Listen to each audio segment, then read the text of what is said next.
நீர்நிலை ஆக்கிரமிப்புகளை அகற்ற நடவடிக்கை எடுக்காத அதிகாரிகளின் செயலை ஒருபோதும் பொறுத்துக்கொள்ள முடியாது என்று சென்னை உயர் நீதிமன்றம் தெரிவித்துள்ளது. சென்னை ராஜா அண்ணாமலைபுரம் சத்யா ஸ்டுடியோ அருகில் நீர்நிலை புறம்போக்கு என்று வகைப்படுத்தப்பட்ட நிலத்தில் கட்டிடம் கட்டி வசித்து வந்த செல்வி என்பவரை காலி செய்யுமாறு மயிலாப்பூர் தாசில்தார் கடந்த மார்ச் மாதம் நோட்டீஸ் அனுப்பினார். இந்த நோட்டீஸை ரத்து செய்யக்கோரி சென்னை உயர் நீதிமன்றத்தில் செல்வி வழக்கு தொடர்ந்தார். இந்த வழக்கு நீதிபதி ஜி.ஆர். சுவாமிநாதன், வி. லட்சுமி நாராயணன் ஆகியோர் அடங்கிய அமர்வில் விசாரணைக்கு வந்தபோது, அரசு தரப்பில் ஆஜரான கூடுதல் அட்வொகேட் ஜெனரல் ஜே. ரவீந்திரன், ஆக்கிரமிப்பாளரான மனுதாரருக்கு மாற்று இடத்தில் வீடு வழங்க தயாராக உள்ளோம்.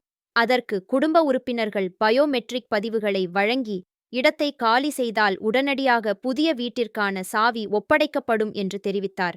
இந்த வாதத்தை பதிவு செய்த நீதிபதிகள், நீர்நிலைகளை ஆக்கிரமித்து வசிப்பதை அங்கீகரிக்க முடியாது. மனுதாரர் சம்பந்தப்பட்ட இடத்தில் இருந்து காலி செய்ய வேண்டும். எதிர்காலத்தில் வேறு எந்த ஆக்கிரமிப்பும் இல்லாமல் இருப்பதை உறுதி செய்ய வேண்டும். நீர்நிலைகளில் உள்ள ஆக்கிரமிப்புகளை அகற்றுவதில் அதிகாரிகள் முறையாக செயல்படுவதில்லை என்பது நீதிமன்றத்தின் கவனத்திற்கு வந்துள்ளது. அதிகாரிகளின் இந்த செயலற்ற தன்மையை ஒருபோதும் பொறுத்துக்கொள்ள முடியாது என கூறி செல்வியின் மனுவை தள்ளுபடி செய்து உத்தரவிட்டனர்.